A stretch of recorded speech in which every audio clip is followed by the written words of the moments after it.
can get started. We're about 30 minutes ahead of time, actually behind time, so let's go ahead and get started. Good afternoon, everybody. My name is Franklin Garcia. I am the president of the DC Latino Caucus. So on behalf of the Latino Caucus and the partners and community organizers, I welcome you here today. I want to make sure I wrote down a few key items. I want to make sure I don't forget them. We're just very excited to be here. I want to recognize our community our partners. The DC Latino Caucus, I know some of the caucus board members are here. Will you please stand up so that you can be recognized? They have done a great job. Also, a member of the Asian Pacific Islander Caucus, another partner, the DC Asian Pacific Islander Caucus, if you please be recognized. The DC chapter, I know the president is here, and you're going to hear from him shortly. DC chapter Random, he's right here. I want to recognize him as well. And our community partners, I want to recognize them real quick. We have the Washington Hispanic newspaper is a community partner, Metro Diversity, Capital Wire PR, DC Hispanic Contractors Associations, and the Muslim Caucus. We want to make sure, so please give them a round of applause as well, please. I want to remind everybody that in addition to a forum, we're actually also voting today, and the DC Latino Caucus members are able to vote from 10:30 a.m. to 3:30 p.m. And the Asian Pacific Islander Caucus is able to vote from 3 to 4 p.m. Please be sure to vote before you leave. And the results for the outcome for both straw vote and endorsement will be done today. The other thing we want to let you know is that there is, for those who can't be in this room and find a seat, there's an adjacent room next door, and you're able to actually watch it live on a gigantic TV. So if you are not able to find a seat here, please make yourself to that other room. I think there's still some seats available. We also want to recognize that we're being watched online. NBC Washington is actually broadcasting us live, and so is the DC Latino Caucus web. So www.dclc.org, you can watch us online in those two places. The other thing I wanted to let you know is that in addition to having questions from the moderator, you're going to have an opportunity to also ask some questions. But the way we're doing it is Dr. Julia Lara and I think Gabriela Mosi, two of our board members, are actually going to go around and provide you an index card. And in the index card, you can write your question, and we're going to go ahead and collect them so that the moderators can actually ask the questions. And I think that wraps it up in terms of my items to note. So I want to just thank the moderators. We're very honored and pleased to actually have first-class moderators for this event. So I want to personally thank the partnership that we were able to do with the National Association of Hispanic Journalists that actually got them to come out tonight. So thank you so much. And I'll pass it on to Rhonda, who is actually going to formally introduce it. Thank you very much, Rhonda, again. Thank you, Franklin, and thank you, the DC Latino Caucus, for asking us to partner in this community event. We're very honored to help out this event. I also want to thank the candidates for being here and to talk about issues that affect the Latino community and the Asian American community and the Muslim community.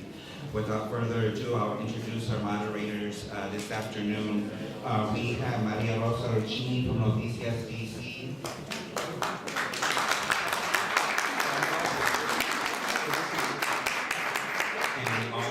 Our lifetime NHJ member and Hall of Famer, Suarez.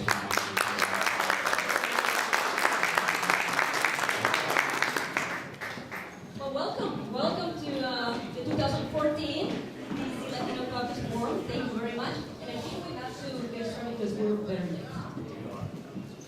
Thank you, and I think you're going to have some introduction remarks. We can start from you. Is everything What we should do is, for the round of opening remarks, we should, because there are so many candidates, keep it to 90 seconds. We will have a lot of opportunity over the course of the next hour to talk about different issues. Mr. Shalal, Andy Shalal, DC businessman and restaurateur. Hi. Well, It's wonderful to be here with all of you. As an immigrant, I feel right at home with all of you here in this room. My family came here in 1966. I came from Iraq, and my father was a diplomat here. And when he was getting ready to go back to Iraq, somebody told him, you know, this is probably a better place to stay, change your mind and stay here. And I think he made a good decision. So we ended up staying in this country. And then he was going to teach because he was a professor. But rather than teaching, somebody told him that in America, business is what it's about. You need to get into business. So my father opened a small restaurant, having known nothing about the restaurant business and nothing about business at all, really. He opened a small restaurant and he became very, very successful at it because he understood business and worked very, very hard. And like so many immigrants that I talk to around this city and around this country, really, we have one thing in common. Immigrants care a lot about their families, they care a lot about work, they work very hard, and they want to make this country their home, and they want to be successful here.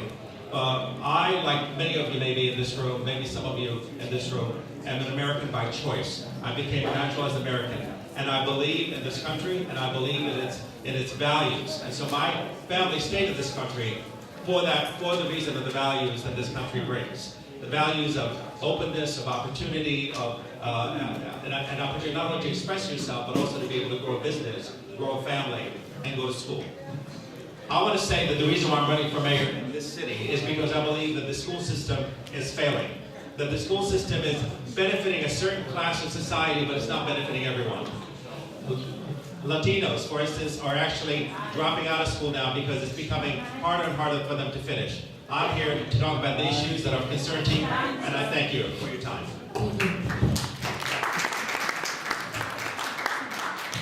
Thank you all. Good afternoon, everyone. Good afternoon to the Latino community, Asian Pacific Islander community, my good friends from the Luck House who are here, I think many in the other room. Thank you for having us out here today to talk about our vision for the future of the District of Columbia. I'm Jack Evans, and I represent Ward 2 on the Council of the District of Columbia. I represent many of you in this room and in this building, and I've served on the council now for 23 years and have seen Washington, D.C. grow from a city that was struggling to a city that is the most dynamic city in America today. And I want to be your next mayor so that I can make sure that all communities are included in the prosperity that this city is now enjoying. What's so important to everyone? A good education. And as your mayor, I'm going to make sure everyone has access to quality schools in our city. Everyone. So that all of the people in the city who are now struggling can get an education. Secondly, it's so important we live in safe neighborhoods. Again, as your next mayor, I hope to make sure all of your neighborhoods are safe. Thirdly, economic development and jobs. I have heard that so much in all the communities. People want economic development. They want jobs. They want to be able to afford to live in our city and benefit from the prosperity that the city is now having. I've had a lot of experience on all of these fronts, and I'm asking you today for two things. We have a straw poll that's taking place right now and at 3 o'clock. So in both of those polls, I want you to support Jack Evans. And then most importantly, on April 1st, we have an election. On April 1st, we are going to elect the next mayor of the District of Columbia. I know it's the Democratic nominee, but whoever that is going to be the next mayor of the District of Columbia. So I want all of you to come out and vote for Jack Evans on April 1st. So thank you all for coming out today to hear about our views in the city, and have a wonderful day. We'll talk more.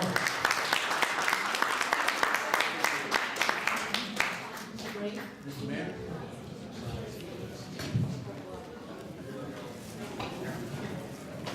Good afternoon, everybody. I am Mayor Vincent Gray, and I want to be your next mayor, ladies and gentlemen.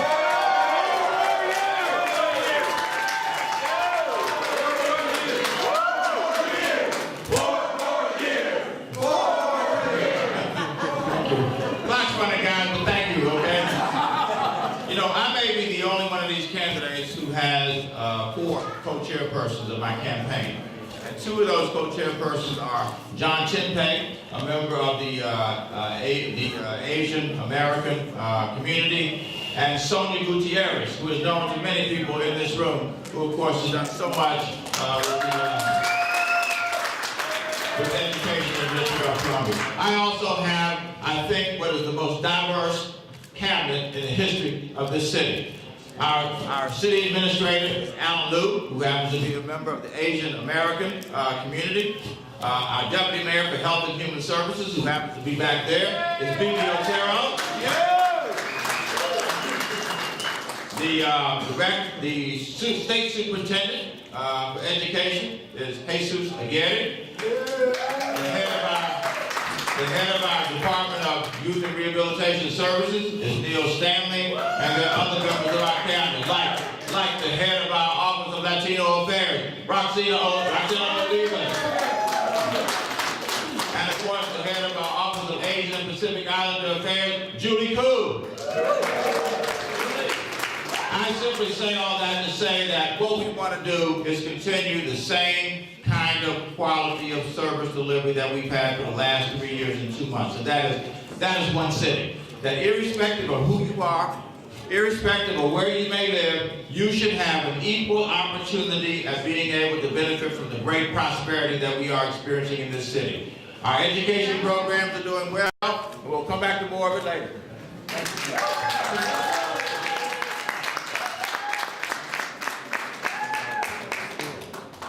Good afternoon. My name is Rita Jo Lewis.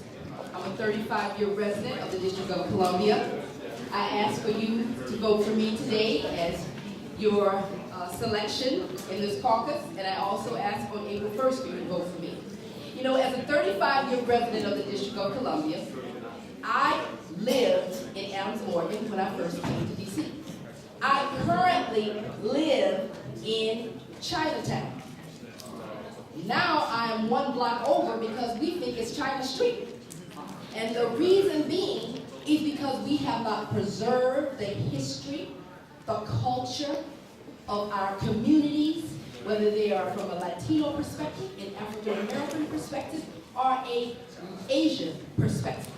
That's what I pledge to do as the next mayor of the District of Columbia, especially when we look at economic opportunity to make sure that all of us, each and every one of us, no matter what descent we are from, are able to share in the prosperity. As a 35-year resident of the District of Columbia, I recently just left the Obama administration, working for the president, working for Secretary Hillary Rodham Clinton, who asked me to lead the effort as the lead diplomat for state and local relations. So I have traveled to over 22 countries and 5 continents. I have worked with the diaspora community to make sure that that mutual respect and that mutual understanding and that mutual opportunity become one of which the diaspora community in those countries that we all reign from, we can participate with them in our communities, because we know it is about family and faith, and we know we're going to talk today about issues around education and affordable housing and multi. Thank you. Thank you so much. Thank you, Ms. Lewis.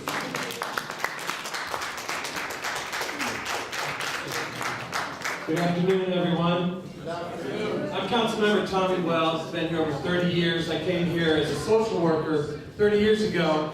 And in my time here, since the first time I got here, I have fought for social justice, and I have fought for what I believe is right. The first movement I got involved in was the sanctuary movement. Raised money, fought very hard to be sure that we had a city that reflects our values, the values of a great city that's worthy of being the nation's capital. And since then, I've worked as a child protection social worker, ran the Consortium for Child Welfare, and now I'm on the City Council after serving on the school board. The issues that affect all of us are issues that affect everyone in a way that sometimes falls differently. I thought that there be only one driver's license. There should not be a driver's license that has special notation so that everyone can have a driver's license, but a special notation that clearly indicates that you're somehow different. I have fought also to be sure that we have enough beds for our homeless youth. Do you know that this administration has cut beds for homeless youth, saying that you should have to go through the child protection system in order, if you're a homeless youth, in order to get housing? Think about that. You have to get your parents declared either abusive or neglectful through the court system in order to get shelter or a bed in this city now because we've been cutting beds for homeless youth. That does not make sense. When you fight for what's right, you know that we all have to be dealt with in a fair, equal way, and that's what I'll do as your mayor.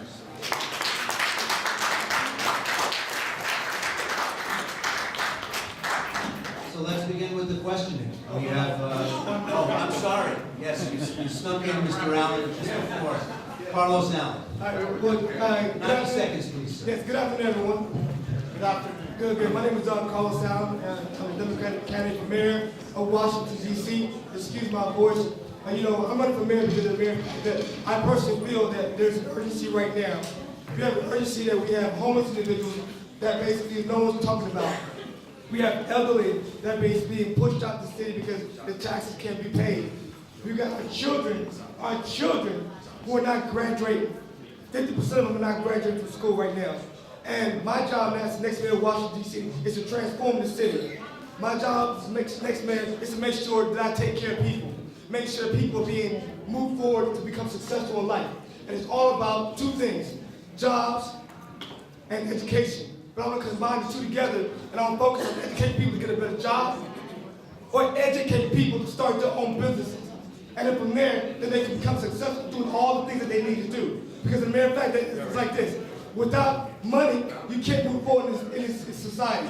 You can't live in this country, city if you're not making money. So if you're not making money, you're not making any sense. And let me tell you this, I came from Panama when I was 6 years old. And when I went to school, my teacher was telling my parents that I was slow. Do I look slow to you guys? Okay? I am running for mayor of DC. I am running for mayor of DC because I believe in myself. Guess what? I want a lot of children to believe in themselves. And I'm let the children know that they can move forward and become anything they want. So we should not have our teachers telling our children that they can't do anything. Time, sir. Still up here. So thank you very much and God bless.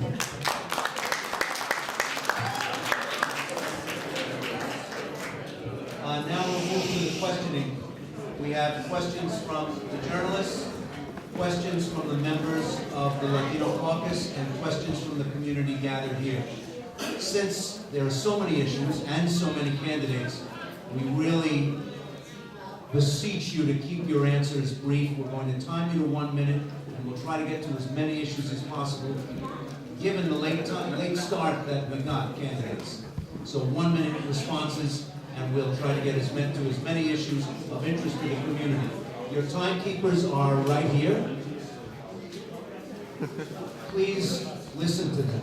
They're very good. They're gentle but firm. They're very insistent. If not, we'll remind you. The average price of a home in the district is now 2.5 times the national average, making it tougher and tougher for people who live here to own the place they live. What, if anything, can the mayor and the district government do about that, or should it do anything if that's what the market decides the price should be? And we'll start at this end, and then we'll reverse for the subsequent Do we need to questions. use the microphone all the time? Can I speak? Do you hear me? Is that all right? Well, the problem is we have no overflow. Oh, I see. So, We need to be- one microphone. All right. The question is about the price of housing. The price of housing, this is becoming one of the most expensive cities in the entire country. Everybody knows that. No matter where you live, which side, I've been going to all 8 wards, and everybody tells you this is one of the most expensive cities to live in. Even people that make a decent wage are unable to afford to live here. There are many ways that governments can help to be able to make the city more affordable. We can create more inclusionary zoning, something that we have sort of put aside. Inclusionary zoning means that you include in each parcel of property, in each development, a certain amount of spaces in there that are for people that cannot afford the market price. But the inclusionary zoning that we've done has only been about 8 to 10%. I would propose that we increase it to 20 to 30% because we've given away a lot of public property without asking back in return. And I believe it's time for us not to turn the city into a pawn shop to developers, but make it a city that is more livable for the people. Thank you. Yes, the government does have a role in making sure that people who are here during the difficult times get to stay during the good times. We want to create a diverse community, a tapestry of multiculturalism. How do we do that? Affordable housing is number one. We have something called the Housing Production Trust Fund, which we funded with $187 million to partner with the nonprofits to create affordable housing for everyone at all income levels. The second is to make sure rent control is strong and in place, something I've done on the council, to extend rent control for another 10 years so all of our tenants can stay in the city. Thirdly, to partner when we do have development projects, anything the district government is involved in, that 50% of all housing, 35% of all housing to 50% must be affordable, so that again, people who are in our neighborhoods now can afford to stay in the neighborhoods or buy them. We have a lot of people coming to our city now too, 1,300 residents a month. A lot of students, people coming out of college. We want to make sure they are able to buy a home here as well. Well, what you will hear up here is a lot of I will do. I don't have to say I will do, I can say what I am doing.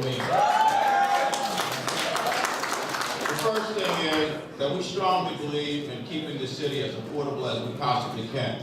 When Councilmember Evans mentioned the $187 million, I was the one that did that. 6 months ago, I said a year ago, let's put $100 million into affordable housing, and then we added $87 million more to be able to do that.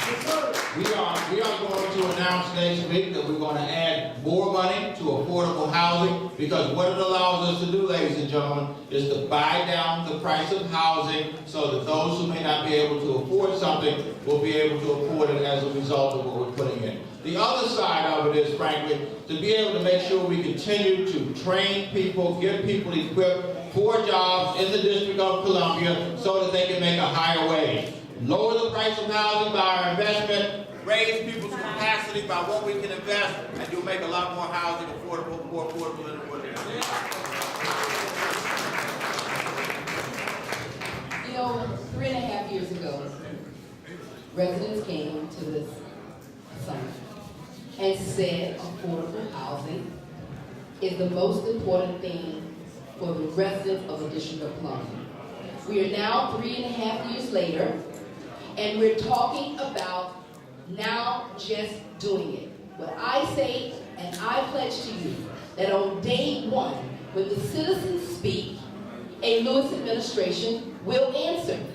The reason being is that affordable housing has to become an infrastructure issue.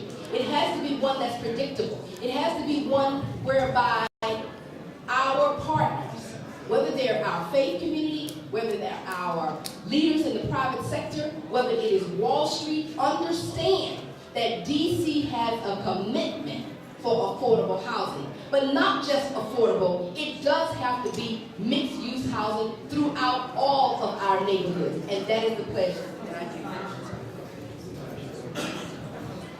About 1/3 the cost of any new building that we build in DC is the cost of the land. And so every time and any time that we deal with the government asset, we should get some affordable housing out of that. So when the Gray administration started negotiating for a soccer stadium and said, let's use the Reeves Center, I support a soccer stadium, but when they said we're going to use the Reeves Center, I said, let's get some affordable housing out of this deal, because especially around U Street and 14th, that's a very unaffordable area. So I said, let's do that. This administration said that's laughable and absurd. The good news is, then they quietly went back and started negotiating to see if they could get affordable housing in the deal. And I appreciate that. Well, when we start talking about affordable housing, we're trying to figure out affordable housing for who? We're talking about the individuals that are coming in, who we're bringing in 1,200 people a month coming in the city that have high-paying jobs. Or we're talking about affordable housing for the people that are already living here, who basically making $8 or $9 an hour. What is it for? So what we got to do now is start focusing on the people that really need it. We have to start focusing on enforcement. That's the problem. We're not enforcing the laws that we already have on the books to make sure that these developers are providing affordable housing for the individuals that live here in the District of Columbia, the native. And that's the key thing to make sure we focus on them. Thank you. Thank you. Now let's talk about DC Police. As you know, many officers, few officers had trouble with the law lately. What would you do to fix or improve the DC Police Department? Let's start with Mr. Allen, please. Well, you know, one thing about the DC Police Department, I think the police department is doing a great job. But there's a lot of issues where you have our children who are being considered gang members, our children, our grandchildren, and they're basically being profiled. And that's going to stop. A lot of times we have bad apples in the police department, and what they're doing is that they're basically not telling the truth of what they're actually doing. So they may basically put something on the child, or basically lock a child up without really stuff happening. So what I propose as the next mayor of District of Columbia is to provide a camera on the vest, also provide cameras in the car. But let's say if they don't utilize that camera, then it's thrown out of the courts. Because the problem is that people can lie, but the information in the camera cannot lie. It's data, it's right there, and we can see what's going on with the police officers out there. Mr. Allen is exactly right. That is a reform that we need, that every police officer should be wearing a camera like they do in LA, and then the number of complaints drop. Let me say that since I took over oversight of public safety, police, and fire, certainly we've heard a lot about the fire department and what their failures have been. I've also gotten a lot of complaints with the police department about really traffic stops and frisking, and that certain groups are being targeted. I will wait until after this primary, April 1st, so this administration can stop saying this is all political, so that we can hear your voice. We'll hold a hearing. We'll hear your voice, we'll hold the meetings out in the community, and we will find from personal testimony what is going on around traffic stops, and if people feel like they're being targeted and unfairly treated by the police, we'll do that after April 1st. And so that's, to have a city that reflects our values, we have to lead on that. Thank you. One of the first things that I participated in was National Night Out with the police department, and I will tell you that it was such an honor and a privilege to be out there with our men and women who are there to protect and serve. That's number one. Secondly, it was an honor and a privilege to be with the community who was out there working alongside of our officers. And as your mayor, I continue to pledge to that type of partnership. When I first started my career, I started out at the National League of Cities working in the Neighborhood Crime Prevention Unit. I actually was the director of that. I served in the Clinton administration that put more cops on the street. I served in the Obama administration that believes totally in community policing. That is the way I would lead as your next mayor. Because it has to be in partnership with you, it has to be in partnership with the police, and we have to take your voices into consideration when you tell us about the types of things that you want to see us do in these different agencies. Thanks so much.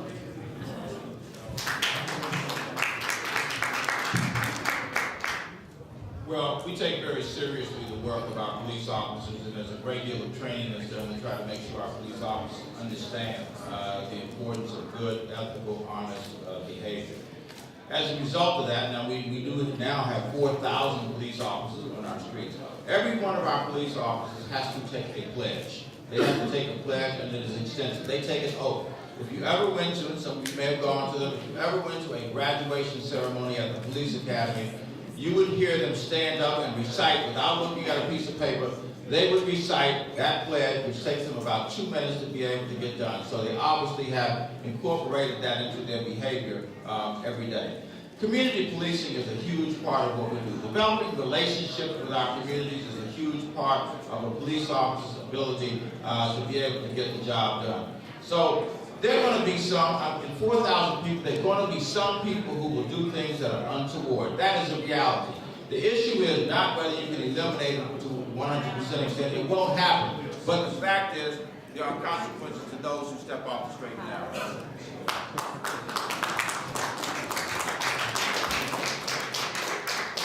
Back in 1996, I chaired the Judiciary Committee when our police department really was struggling.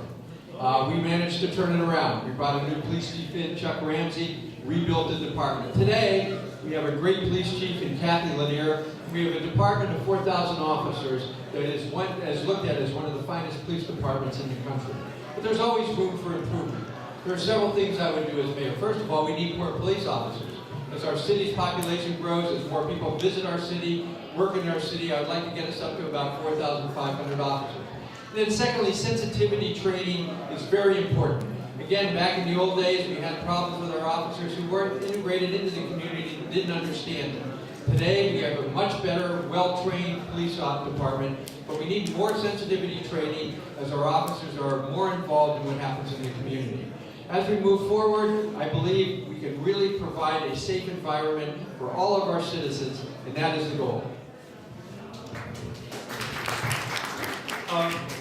First of all, if we're going to honor our police, we have to pay them right. They've just gotten a raise of 4% after 7 years of no raise. I don't think that's a good way to honor somebody that we say is very important to the community. That's number one. Number two, we have to make sure that we provide cultural competency for our officers. Without cultural competency, there cannot be good policing. When I hear the chief of police saying that she is colorblind, I am concerned, because being colorblind, although it's nice, maybe a few centuries from now, today being colorblind means you make mistakes, and those mistakes are very costly to people. And the third thing is I would make sure that the police department is representative of the community that they're policing. That we have enough officers that have representation of that community, whether they're policing in a predominantly Latino area, a predominantly black area, a predominantly Asian area. You have to have people that speak the language, that understand the culture for us to do good policing. Recently, district schools have achieved large increases in standardized testing, and that's great news. But the older you go in the district public schools, the standardized test scores simply don't stack up against those in other systems around the United States. Our SAT scores for high schoolers are terrible, and our graduation rate is terrible. As the District of Columbia continues to be a magnet for the best educated people in America, are we raising children here who won't even be able to around our young people who need that language support? We need to put these aids back in schools to help our young people to move on and be productive. Because if they don't understand what the teacher is talking about, how are they going to succeed? When I was with the DC School Board, we first started 3-year-old programs non-means test in the district. And to his credit, Vince Gray, when he became chair, made that citywide. That is one of the ways that we have an equitable school system. We invest in our children from the very beginning, and it will start paying dividends. But I also want to know what Andy said. Andy's exactly right. We have the largest gap, achievement gap, between black, brown, and white students in America. The largest achievement gap in our country. That is not progress, that's continuation of a social injustice. We have to double down. We have to be sure that our schools have the resources they need. We're going to have to up the amount that we put, especially into our elementary schools, because we have to teach children where they're at. We've got to do better, but to say that our school system now is doing so much better and so many great leaps, it ignores the social injustice that we see in our city that has to be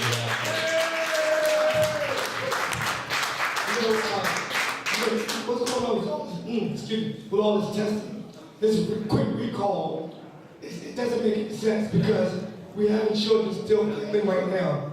And I apologize for my voice. Let me tell you this.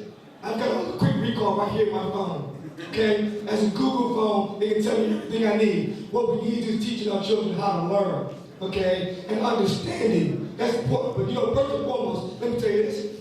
I can't take care of your children if you're not taking care of your children. So I got to focus on the parents first and the grandparents and making sure that I take care of them, where they now are able to now sustain themselves so they can make sure the children are doing what they're supposed to do. That's the parents' job. And then from there we can focus on the children's education. And then from there start looking at what the children want. Because see, we got to start asking the children what they like to do, especially in the 7th grade.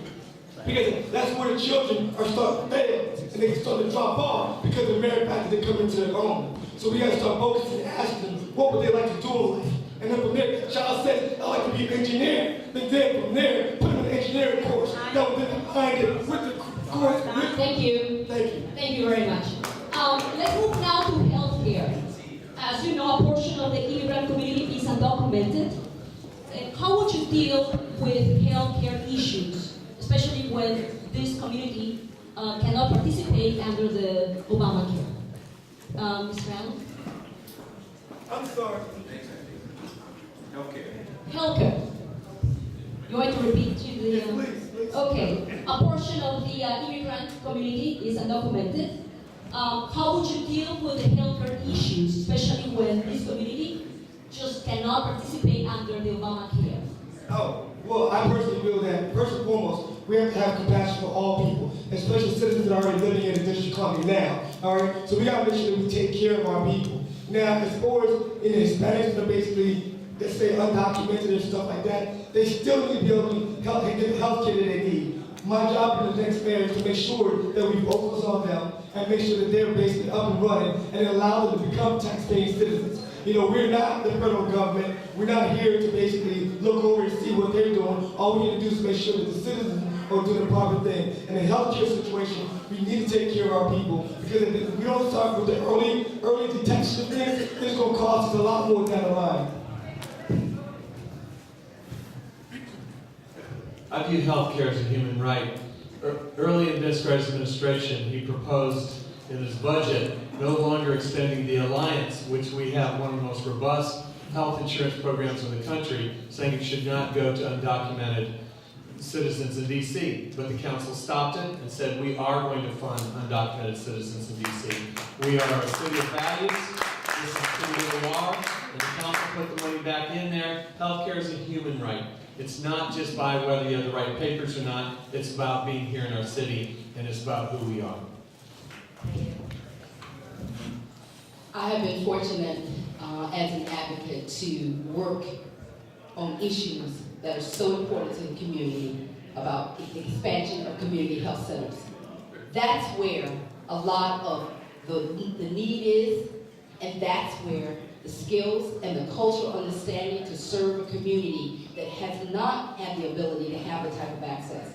You know, I was fortunate that I spent time with the community health center community to make sure that I understood exactly the residents and the individuals that they're serving. That's where we have to expend our resources. If we're going to talk about an expansion of using our $1.75 billion surplus, we have to invest in what matters. And so many individuals come through those community health centers. So I've been fortunate when I was the chair of Women and Girls to have in this city for 3.5 years to work on issues around breast cancer, to work on issues around healthcare issues.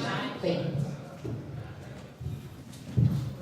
You know, I've spent almost my entire life working in health and human services, and some of these people up here have to dig pretty hard to be able to come up with something that would be and that's what you just heard down here. The fact of the matter is, I have preserved the alliance in the District of Columbia. We inherited a horrible budget deficit when we came in. But one of the first things I did was not only restore the alliance, but we also started to take people who are part of the alliance, move them over to Medicaid because we could expand the Medicaid program.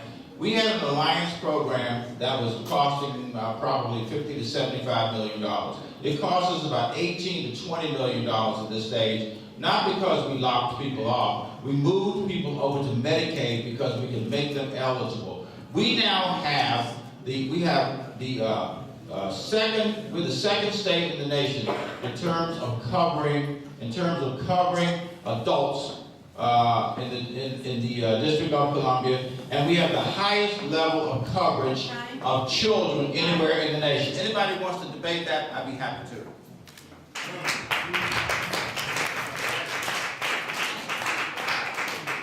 I was on the council, and it's a great question, when we formed the alliance. And the alliance, the goal was to make sure that we provided health insurance to everyone in the District of Columbia. This is long before Obamacare. This is long before any other jurisdiction was doing that. And we have succeeded. We have coverage for everyone in this city who needs coverage. And that's very important. And as a member of the council and as mayor, what we need to do is continue to expand our efforts through clinics and elsewhere so people have access to health care. The second part is to work on United Medical Center, our hospital. The only hospital east of the river, and we have a number of plans in order to improve the hospital and have it operate better and more efficiently for all of our residents. And as part of that, again, is to have the hospital and clinics so people can get more involved in just primary care, in not making a hospital or emergency room your primary position, but actually have clinics around the city that you can go to. Ms. Bowser, we can restate the question if you want to jump in. A large portion of the immigrant community in DC is undocumented, and undocumented people by statute cannot participate in Obamacare. How do you get them the health care they need? Well, I think you know that this current administration proposed that undocumented people in the District of Columbia no longer be able to participate in the alliance. I'm glad that the council stood up and said no to that. And so I think what we have to continue to do is make sure that undocumented people continue to get coverage in the alliance. This is what I know. I have the great privilege of representing the residents of Ward 4. And I think I'm proud to be the representative of the most Latino people in the District of Columbia.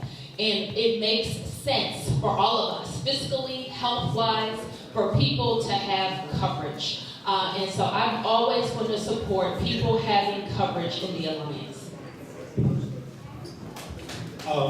DC Link has been one of the best things that I've seen as an employer, to be able to have more access for people into the healthcare system. But for people that are not documented, they're going to come through the healthcare system one way or the other.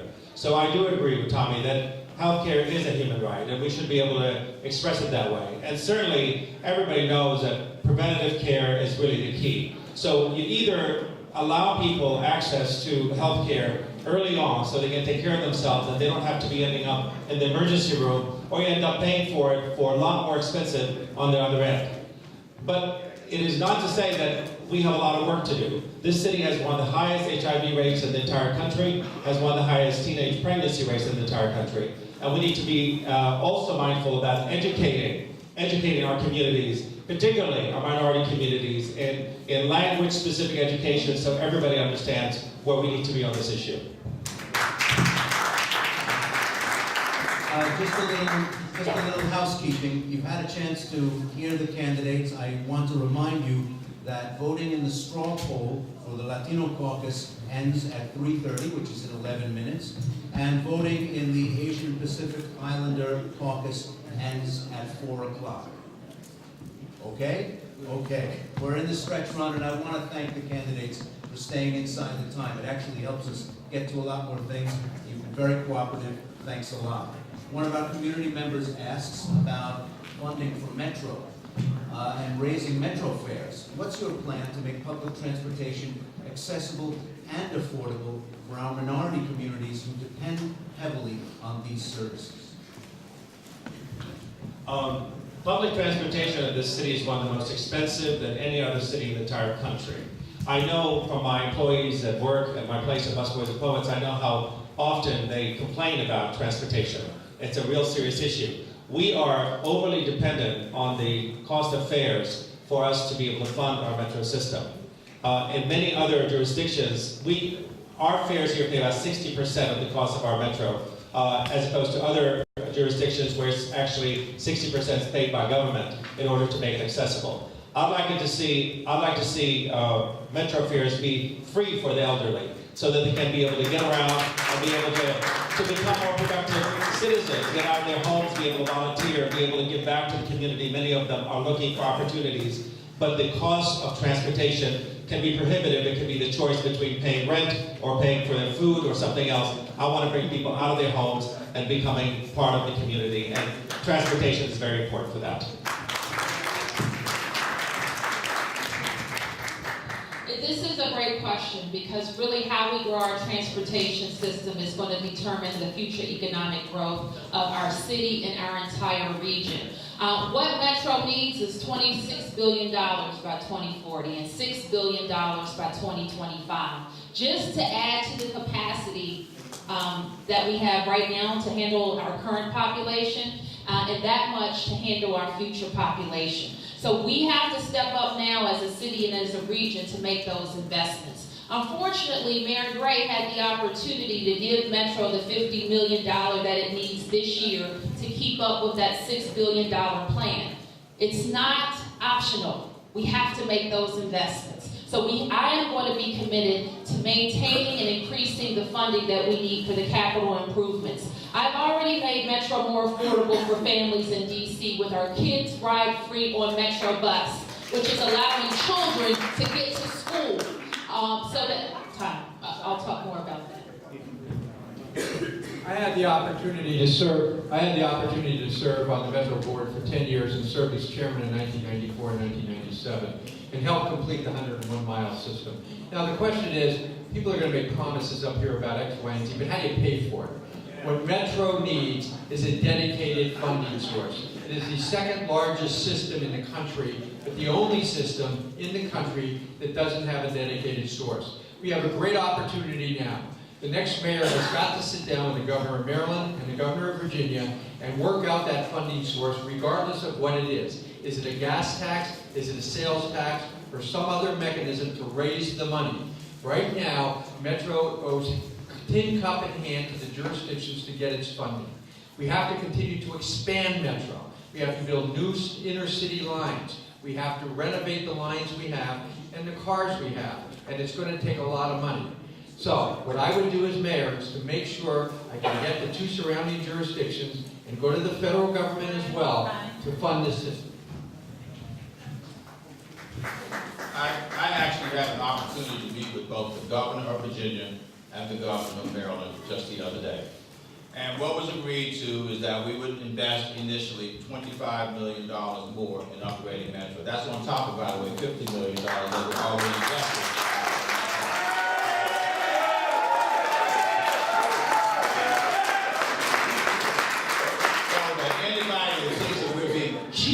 We're not, okay? I'm committed to, I recognize the importance of Metro to the future of the District of Columbia. And we also need to recognize that we're creating other transportation systems. We're creating a streetcar system in the District of Columbia that will allow people to move around within the boundaries of the city.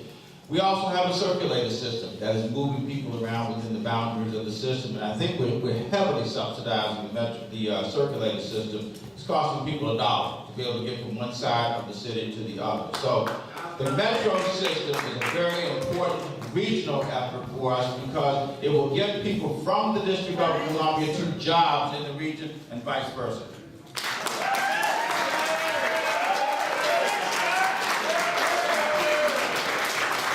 As your next mayor, I'm totally committed to the work that we need to do regionally with our partners in Virginia and Maryland. And I have worked with both of those individuals myself. But the most important thing that I want to talk about is that we know that we're in a city that is dependent on transportation. It is not just about the cars. Tommy's right when he talks about the livable, walkable city. But, you know, it's about those who also have to drive. So I think we still, not just our residents, but for the tourists that come here, for our visitors that come here, for people who come here every day, what are we doing instead of as it relates to parking? What are we doing as it relates to the feeder system about what we have to do to not want them to not come to the District of Columbia, but to participate in the District of Columbia and contribute to the largesse of the prosperity here. But two of the main issues around Metro that I think we need critical attention is around accessibility, and that is about making sure that our elevators and our escalators are working all the time. I spent 7 days on minimum wage, and it was only a mere 7 days. And you know what I found out quickly? I could not afford to ride Metro. Thank you. The future of our city is dependent upon our own transit system. Whether we make it free, like Andy says, for seniors or different groups, but we have to build 37 miles of a streetcar system. We need a circulator system that serves everyone and connects our neighborhoods together. There have been no transit improvements east of the river since we first moved the circulator over there. Who's most dependent upon our public transit system? Who needs jobs the most to be able to get to jobs? We need transit equity. The streetcar needs to run east, not down K Street down to Georgetown first. Eventually we're going to need that, but we need to have the best transit where people need it the most. That's the future of our city, and it needs to be affordable. Metro is not. And I have to reiterate, you know, it's all about affordability. And it gets to the point where if you can't afford to ride the Metro, how would you get to work? So we gotta make sure that we focus on the elderly, getting for free, or our children. But also, we gotta make sure that we keep it the same for a while, because of the mere fact that it gets to a point where people will say, well, I'd rather drive a car than catch the metro because it costs almost the same amount of money. So we gotta make sure that we're making the metro affordable.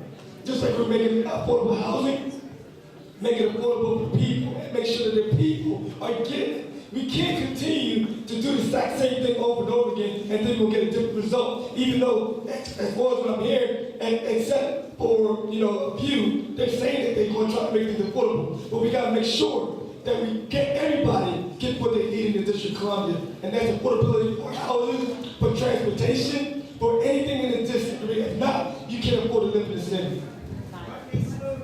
Mr. Shall I ask for some time to respond to some remarks? Can you please, Mr. Allen, pass the mic? Thank you, sir. You have 1 minute.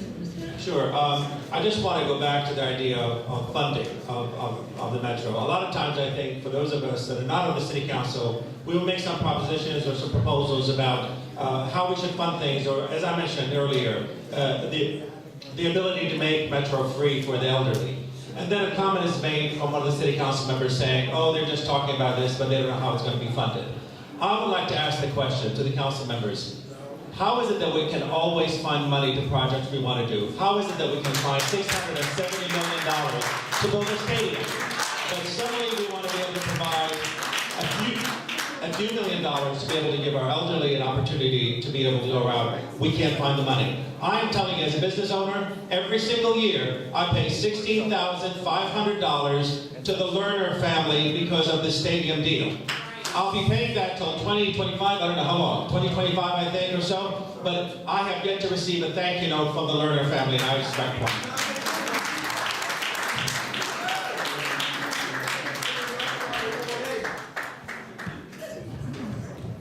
Okay, next question. This is from the audience. What would you do to get Congress to make DC of Columbia the 51st state? Well, first and foremost is we got to be able to collaborate with the Congress and also the senators and make sure that they understand that District of Columbia is basically a district, and so we're slaves to the federal government. We're basically being taxed without any type of representation. And the main thing what we got to do is also make sure that we communicate that to all the other 50 states by basically promoting that we are basically being slaves to the federal government. But also, again, the key thing is basically working alongside with the congressmen who, like from Maryland, from Virginia, who basically think that we're going to provide their citizens with a community tax. But what we'll do now is work with them, make sure that doesn't happen. There's all kinds of different ways that we can allow them to understand that we're here to work with them. But we need representation. We got to stop being slaves to the federal government. First, we have to have a president who makes it a priority. That is the only way that we got home rule is when Lyndon Johnson made it a priority that DC gets home rule. We can go to Congress, knock on the same doors, knock our heads on the doors, but it starts with the president. We need a president to make it a priority and do that. The second thing that we do, I mean, come on, get real. 3 council members indicted, 3 council members admonished for breaking basic ethics laws, a mayor under investigation by the FBI. What congressperson is going to stand up, go to their home district and say, look, I'm voting for statehood for DC.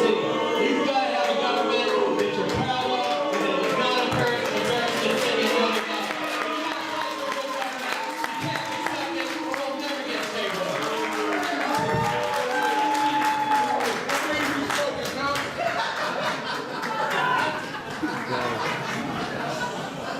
We know that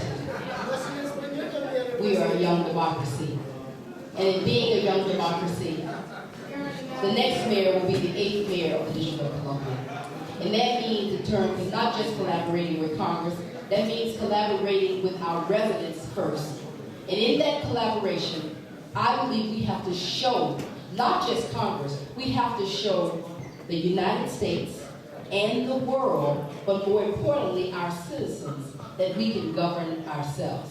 And in so doing, in 2010, when you all of us, I say that you all, it's a southern thing, when all of us went to the polls to vote for an elected attorney general in 2010, and our current political establishment did not put the elected attorney general on the ballot, it said to the world, the citizens, that we do not listen to you. On day one of the things that I will make sure that I fight for is for what you say is important.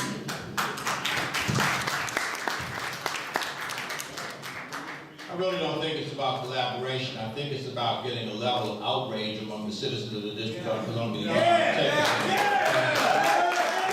This nation was founded on resistance to taxation without representation, and that is precisely what happens to the people of the District of Columbia. We have taxation without representation. Frankly, we had a situation in October where they tried to shut us down. Even though it was our money, our property taxes, our income taxes, our sales taxes. I went down there and we stood up. And I said, you know what? The only shutdown plan I'm going to give you is that every operation in the District of Columbia, every employee in the District of Columbia is essential. We ain't shut down nothing in the District of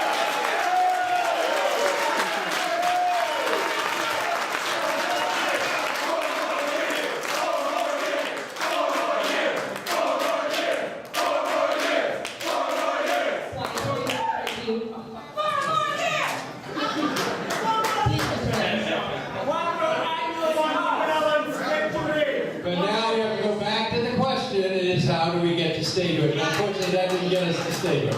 What we need to do, look, folks, come on. The reality of the situation is to become a state in the United States, you have to have a vote of Congress. You have to get a number of votes to achieve it. So how do we get there? Education is one part of it. As you know, you travel around the country. People in the United States don't even know the status of the District of Columbia. So really educating people on what our status is very important. But it also comes back to Maryland and Virginia. The reason we are not and are not going to get statehood unless we get them on board is because they have votes and we don't. And what their concern is, if we become a state, what are we going to do? We would do it. We'll put a commuter tax in place. And so we are going to have to negotiate with Maryland and Virginia to get support in order to get the rest of Congress on board, get the vote, and become a state. It is definitely achievable, but it's the direction we have to do. I think the protest, the license plate, everything else is important, but until we can get the votes in Congress, we're not going to get there, and that's the method in which to accomplish it.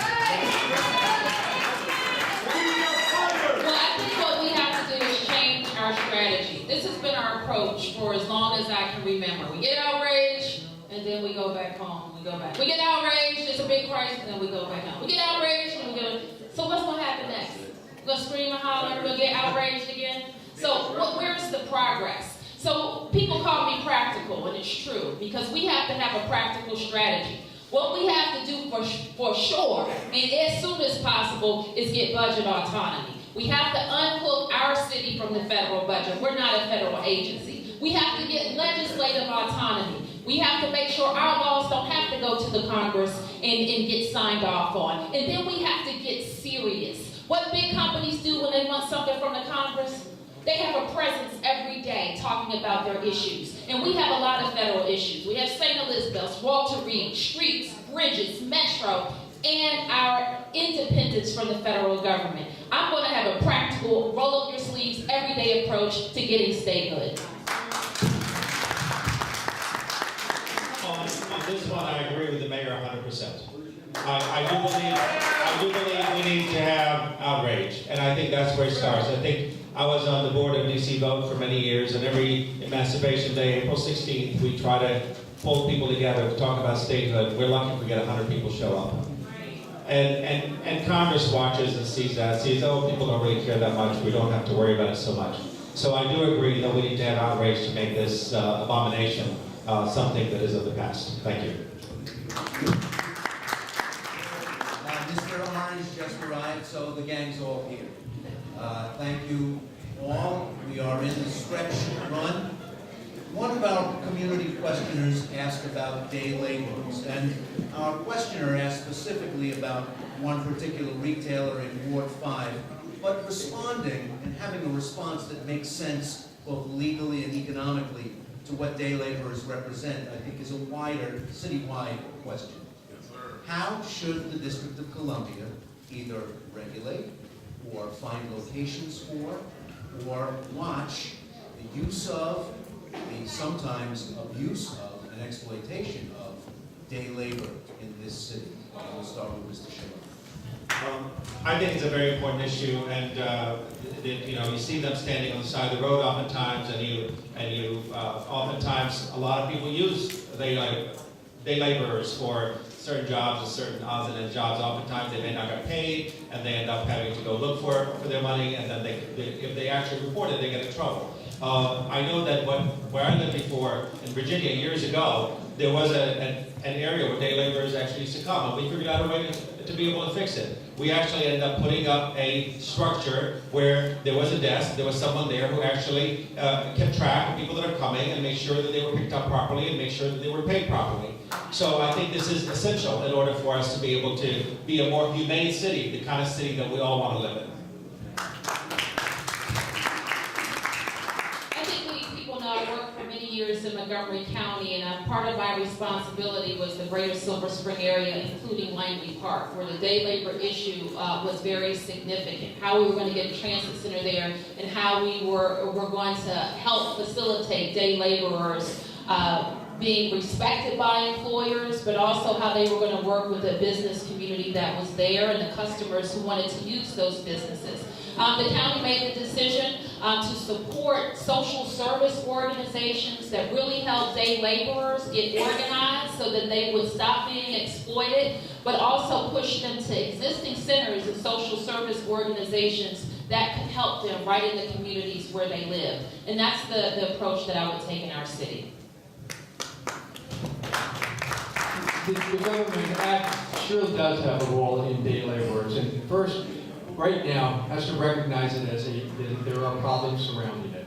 First, we have to have some facilities where day laborers can come and negotiate with those who want to use their services. And secondly, we need to have social service workers, lawyers, everyone else involved to assist day laborers when they have themselves in difficulties. But more importantly, what we want to do in our city is find a situation where we can give the quality education to individuals so that they can stop being day laborers and go on to permanent employment. It deals with education, it deals with incorporating back into society, it deals with affordable housing, and all of the things we've been talking about today. And I believe as mayor that we can make a situation, we can work with this situation and make it benefit everyone. Well, first of all, we need to recognize that so many of our day laborers are people who are undocumented, and therefore fearful of being outed in a way that may get them deported or in other kinds of difficulty. It's one of the reasons why, one, I issued an executive order a couple of years ago that said we were not going to enforce secure communities here in the District of Columbia.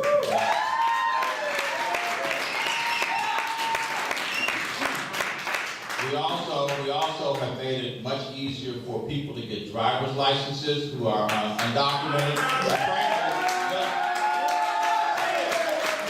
Just so it's absolutely clear, I would love to have done this in a way that didn't have the special language as was alluded to earlier, and we were told by the federal government that it would not be honored at all, that it would not be honored on any federal installations, airlines, or other. We did as much as we possibly could in order to give as much latitude, flexibility, and authority that we could to people who were undocumented.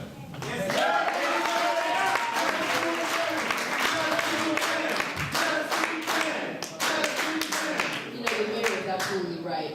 Our police is here to protect and serve, not to act as a border patrol. But you know, there are two sides to this story. And it's all around fairness, it is all around inclusion, it is all around opportunity. We cannot be a city that allows anyone to be discriminated against. It doesn't matter whether you are a day laborer or you are a worker who has been unemployed chronically, or whether you are a returning citizen.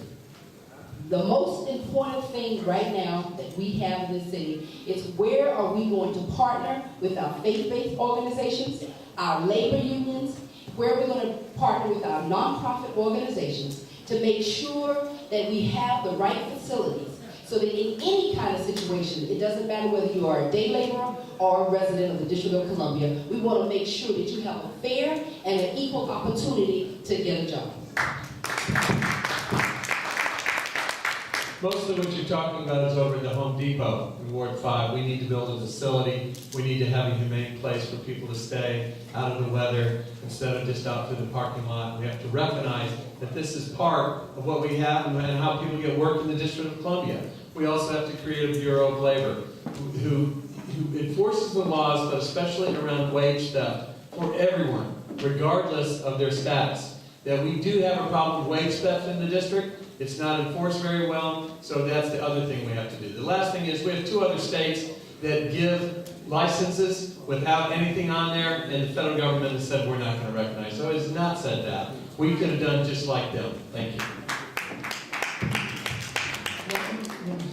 I'm an immigrant as well, and I understand the plight of the immigrants, and I understand the key of survival.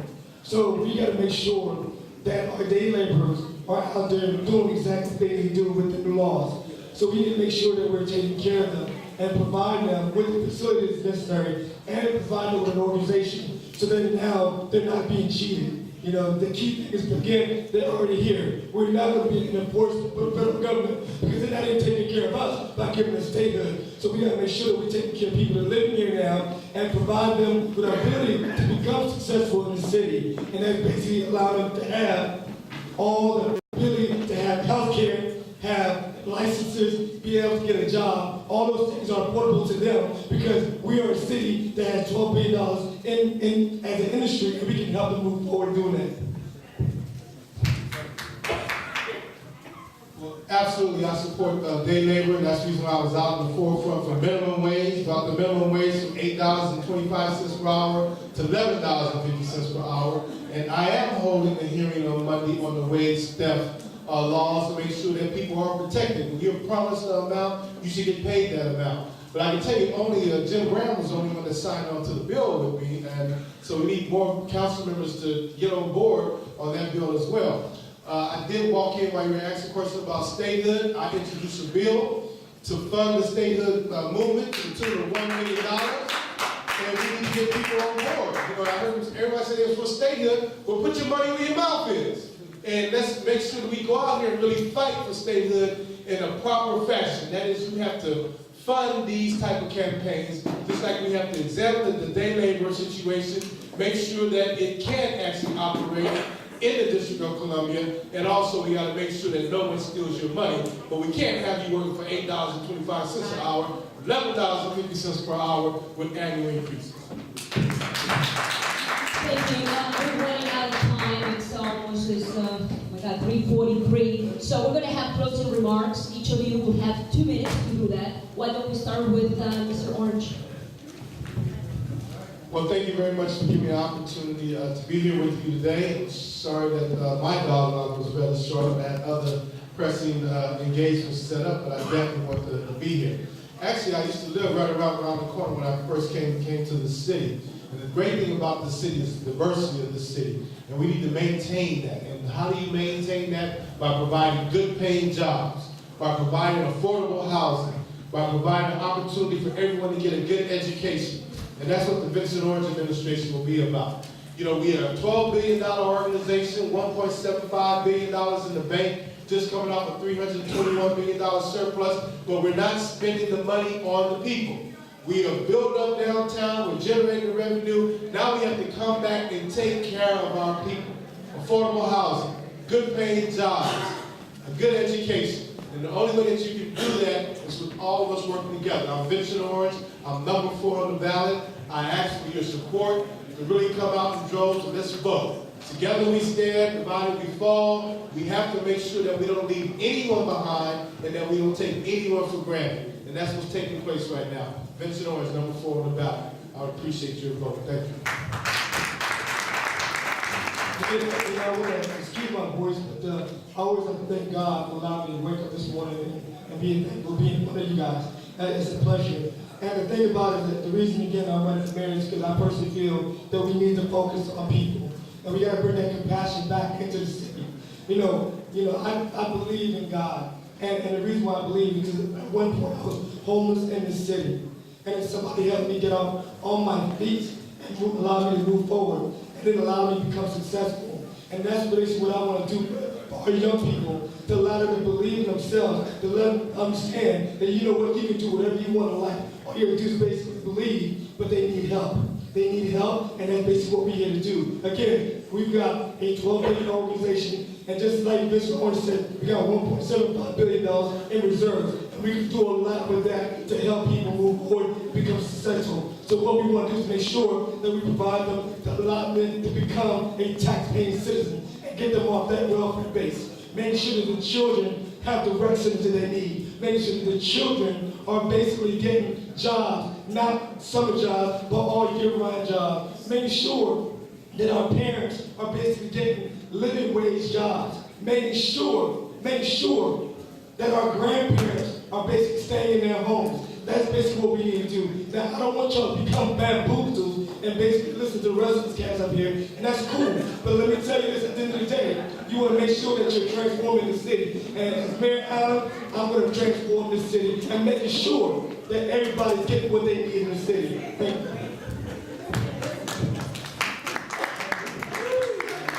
When we first started this debate, what I told you is that I will fight for what's right every time, even if it means taking on the establishment. When I came here as a social worker, I worked in child protection during a very tough time in our city in the late 80s, and the city was not protecting our children. I risked my job, I helped bring in the ACLU, and what we did is we filed a lawsuit against the city, the Sean lawsuit. We're still under it in order to improve services to the most vulnerable in our city. When we have a homeless problem, we have a homeless crisis. And I talk about that and fought against that, and that is, again, I will fight against the status quo. When we have a fire department that's collapsing, that if something happens to one of you right now today, I cannot guarantee an ambulance or a fire truck that will get here to you in time. I will fight against that. Corruption in our government, ethics in our government. I will fight for ethics in our government no matter what, because that's the kind of government we deserve, and that's the kind of future we need to have. So if that's what you'll get with me as mayor, I will fight for what's right no matter what.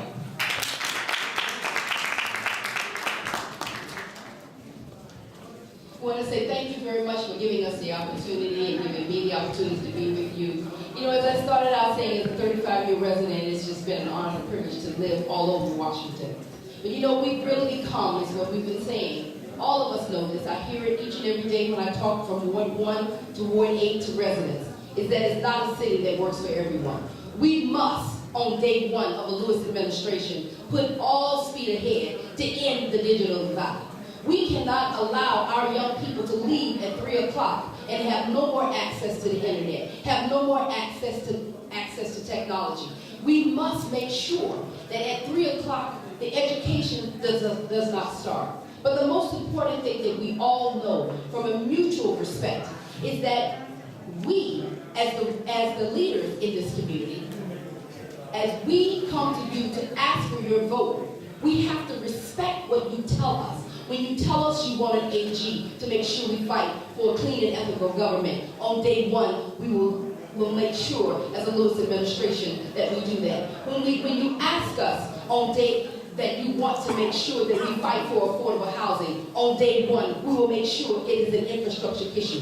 When you ask us that you want to be sure that there are excellent economic opportunity for small business, for medium-sized business, and not just for large businesses, I pledge that that is the work that we will do in partnership with you to bring more jobs and economic opportunity to every part of our community. There will be no one left behind, because the reason being, we have to be in partnership with you. We have to do it together.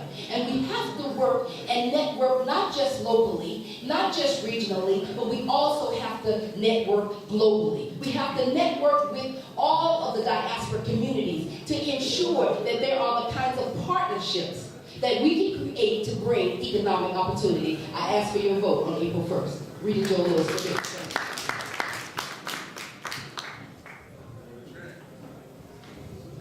Thank you very much. Let me first of all thank everybody for coming out on a Saturday afternoon. And there's so many other things that you could be doing. It really is energizing to me to be able to know that we have this number of people who are interested in the civic life of our city. I too want to ask you for your vote on April 1st so that we can continue the progress that we have achieved over the last 3 years and 2 months. When I ran for office, there were two things. There were a number of promises that I made, and you have every right to ask me what progress we've made on those issues. First of all, I said we were going to continue to improve education in the District of Columbia. Nobody can dispute the fact that we have continued to improve education. The test scores prove it. We have had the greatest improvement of any state, and they call us a state for these purposes. We've improved progress more, we've made more progress than any other state in America. That's right. The following month, we were shown to be able to have made the greatest progress of any big city in America. We have now the most robust early childhood education program in America, and there are people now who are trying to emulate it. The President of the United States himself said the District of Columbia is a model. I said we would get people back to work. The unemployment rate has gone from 11.2% down now to 7.6%.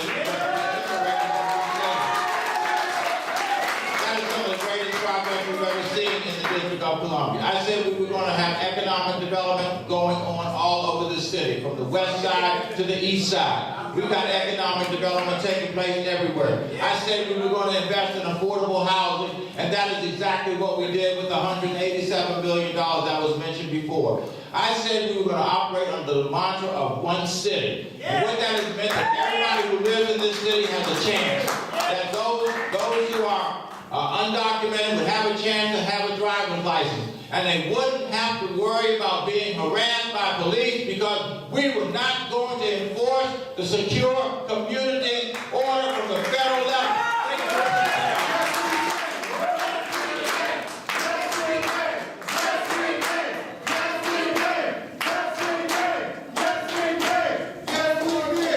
First, let me thank all of you for coming out here today to listen to us talk about our vision for the future of the District of Columbia.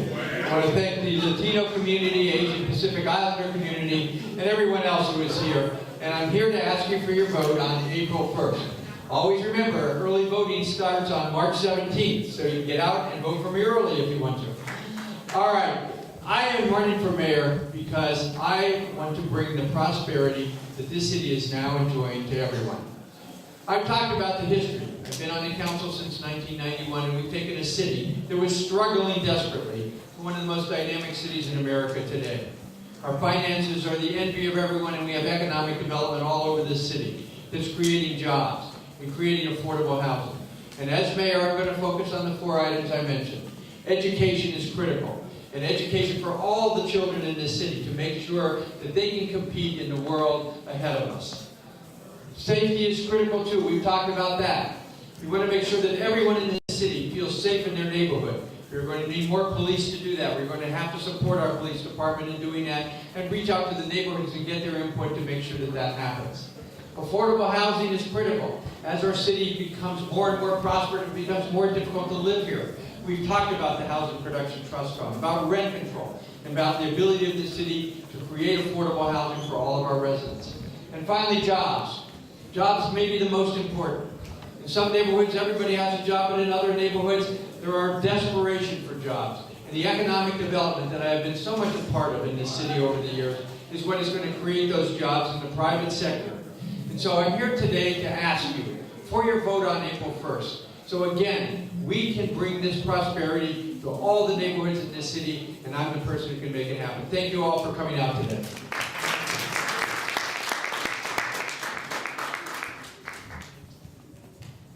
Thank you, everybody. My name is Muriel Bowser, and I'm asking you for your support on April the 1st. I've had the great privilege for the last 7 years to represent the residents of Ward 4 on the council. We laid out a very straightforward agenda to improve our school options, to improve our neighborhoods, and to make sure our corridors were transforming.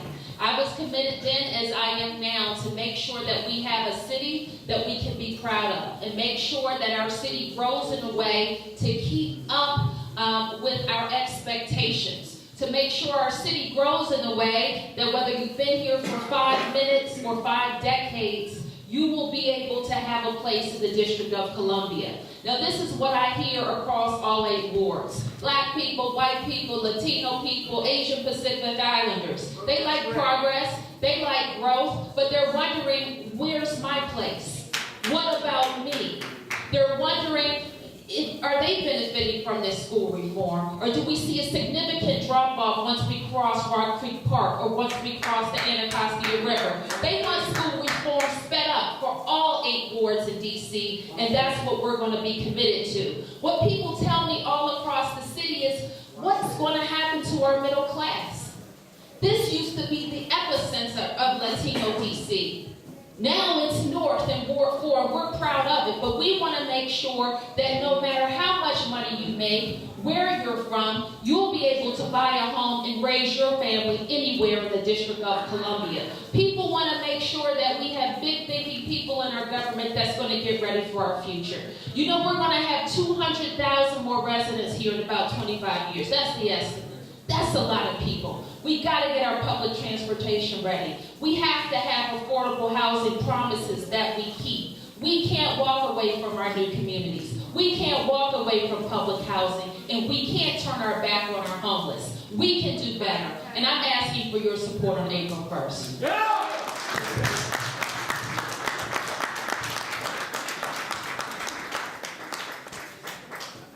Si se puede, right? Yeah, I wanted to thank you also for being here, and I wanted to share with you the fact I'm a business person. So my name is Andy Shalala, I own Busboys and Poets, and I know about business and I know about investment. And when I see the city is pretty wealthy at this point, it's got $1.7 billion or so, it's rainy day fund, that is going to grow in the next couple of years. We're going to have excess in the next couple of years. I see that it's raining on a lot of people, but we're not using the funds properly in order to get them out of that rain. I do believe that the city can do much better. This is a city that is oftentimes obsessed with counting cranes and forgetting the people that matter, the people that are being left behind those cranes as we see in the counting cranes in the buildings. This is an important issue, folks. This is a city that can work for everybody, not just for some. This is a city that can have jobs for everyone. This is a city that can improve how it deals with small business, not just big business, because small business is the engine of the economy. This is a city that can actually have affordable housing that's truly affordable to everybody. So the people that lived here during the hard times don't have to be pushed out when things suddenly get better. This is a city that can improve its education system. We cannot go on denying the fact that our black and brown children are being left behind in this process. We have gone from no child left behind, to no kid left untested, to no teacher left unstressed. And we still have a school system that is failing our kids, particularly our kids on the other end, kids that are brown and black. The gap between black kids and brown kids and white kids has widened and keeps getting wider. I believe the city can work better for everybody, not just for some. We can do better. We have a lot of resources, but we lack the vision, and we need to be able to move forward as a city that works for all. And I ask for your vote on April 1st. Thank you.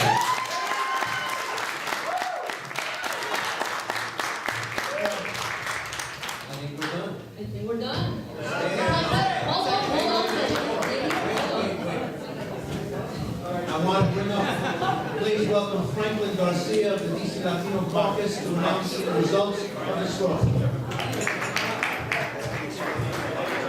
Folks, yeah, so again, we want to thank everybody for coming out, particularly the moderators, wonderful job, Mr. Ray Suarez and Rosa, Rosa Lucchini. Thank you so much for coming out. We want to thank our partners, the Asian Pacific Island Caucus, the DC Latino Caucus, the National Association of Hispanic Journalists, DC chapter, also our community partners. We want to bring over the members of the Democratic Party in Washington, hosted the elections, and we want to make sure that they announce the outcome of this historic vote. So here is Ronnie Edwards from the DC Democratic State Committee. Thank you, Ronnie. All right, if we're going to have just a little order, please. We're going to announce the results of the votes for the Latino Caucus. There's going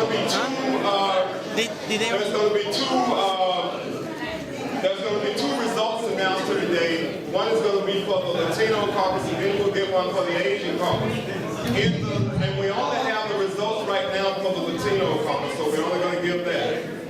Latino results, there were a total of 74 ballots cast, 74 countable ballots cast. Of that, Vincent Orange received 2 votes. Councilman Wells received 4 votes. Jack Evans received 1 vote. Miriam Bowser received 4 votes. And Vincent Gray received 63 votes.